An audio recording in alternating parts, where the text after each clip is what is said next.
옛날 옛적에 오래된 염소가 있었습니다. 그녀에게는 7명의 자녀가 있었습니다. 어머니 많이 아이들을 사랑할 수 있을 만큼 그녀는 그들을 사랑했습니다. 그녀는 숲으로 가서 점심으로 허브와 가지를 가져오려고 했습니다. 그녀는 모든 아이들을 불러 사악한 늑대를 두려워하라고 경고했습니다. 그는 종종 척하지만 그의 무례한 목소리와 검은 발로 즉시 그를 알아볼 수 있습니다.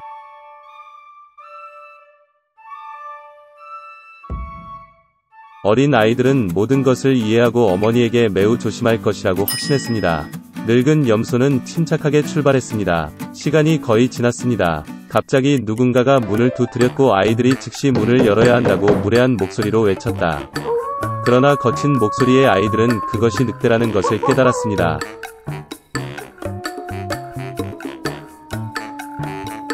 그들은 어머니의 목소리가 아니고 그녀의 목소리는 친절하고 가늘고 이 목소리는 매우 무례해서 늑대라는 뜻이라고 대답했습니다. 그런 다음 늑대는 상인에게 가서 큰 분필을 샀습니다. 그는 그것을 먹었고 그의 목소리는 가늘어졌습니다. 그는 돌아와서 문을 두드렸고 얇은 목소리로 아이들에게 문을 열도록 요청했습니다.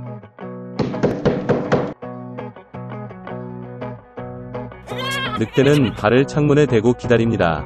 그리고 아이들은 그녀를 보고 어머니의 발이 검은 색이 아니라 흰색이라고 대답했습니다. 즉 그것은 늑대라는 것을 의미합니다. 그러자 늑대는 빵집으로 달려가 그에게 반죽을 달라고 했습니다. 늑대는 그의 발에 반죽을 부었다. 악당은 세 번째로 문에 와서 하얀 발을 창문에 대고 두드렸다. 그들은 발이 하얗다는 아이들을 보았고 그것이 그들의 어머니라고 생각했습니다. 그들은 문을 열었지만 그들 앞에 늑대가 있었다. 그들은 무서워서 사방으로 흩어지기 시작했습니다. 한 아이는 탁자 아래로, 다른 한 명은 침대 위에, 세 번째는 스토브에, 네 번째는 부엌으로, 다섯 번째는 옷장에, 여섯 번째는 싱크대 아래, 일곱 번째는 할아버지 시계에 숨었습니다. 그러나 늑대는 그것들을 모두 발견하고 턱을 열고 하나씩 삼켰습니다. 그가 찾지 못한 한 가지는 시계에 숨어있는 막내였습니다. 배불리 먹은 후 늑대는 떠났다. 그는 나무 아래 푸른 초원에 뻗어 잠이 들었습니다. 곧 늙은 염소가 숲에서 집으로 돌아왔습니다. 오, 그녀는 거기서 뭘 봤어? 점점 문이 활짝 열려 있었다.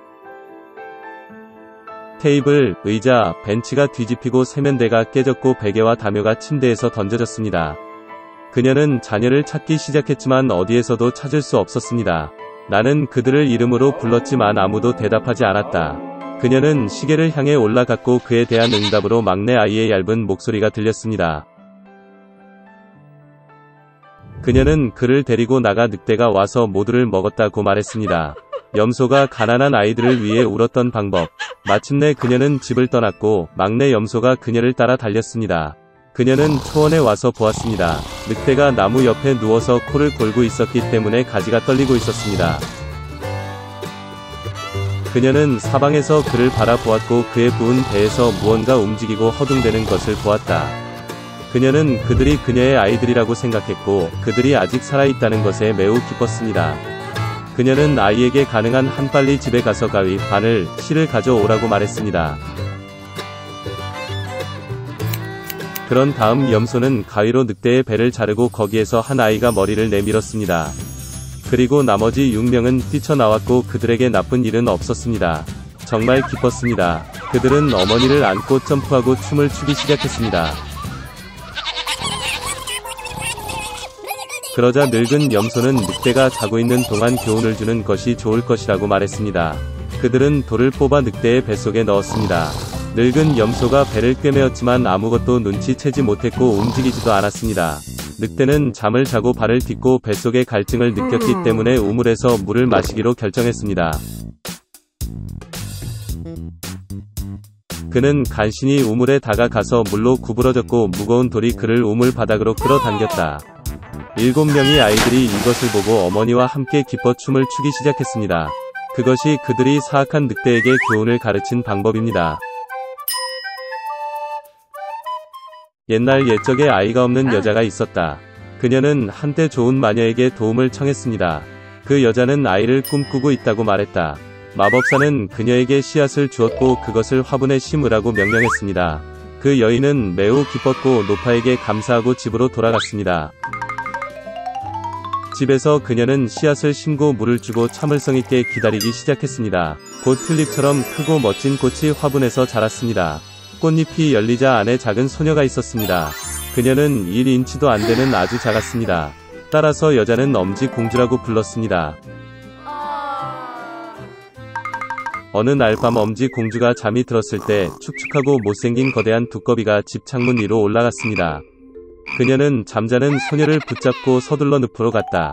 두꺼비는 못생긴 아들을 아름다운 썸벌리나와 결혼하기로 결정했습니다. 그녀는 소녀가 달아나지 않도록 넓은 백합이 위에 강 한가운데 그녀를 심었습니다. 아침에 썸벌리나는 잠에서 깨어 집에 있지 않지만 주위에 물이 있다는 것을 깨달았습니다.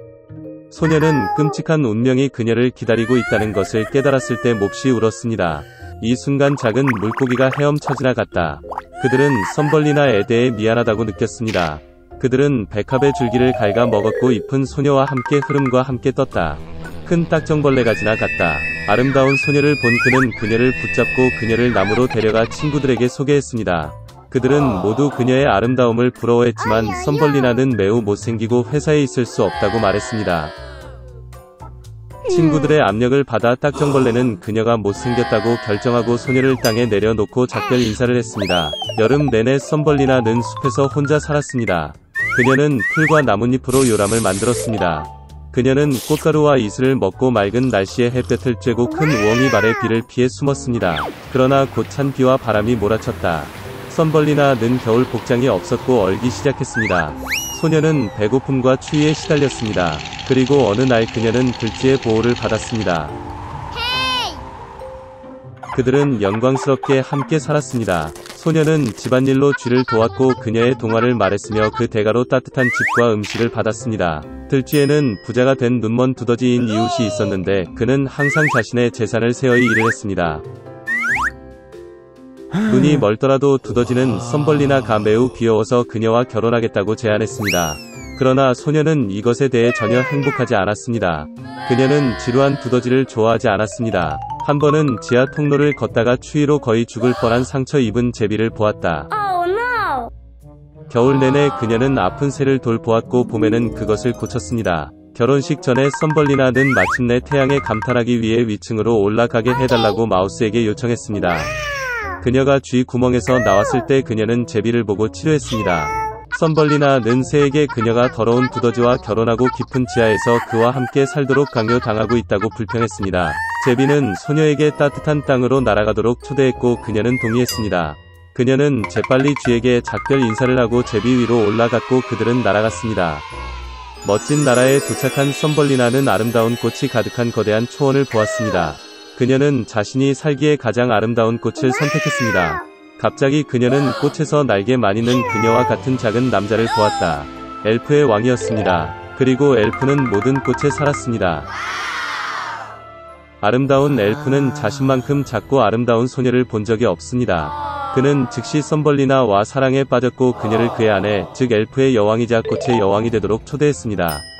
그녀의 모든 모험 끝에 소녀는 매력적인 왕자의 제안을 듣고 기뻤습니다.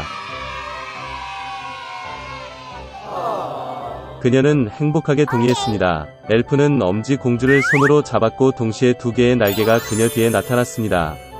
이제 그녀는 엘프의 여왕이 되었습니다. 그 이후로 그들은 행복하게 살았습니다.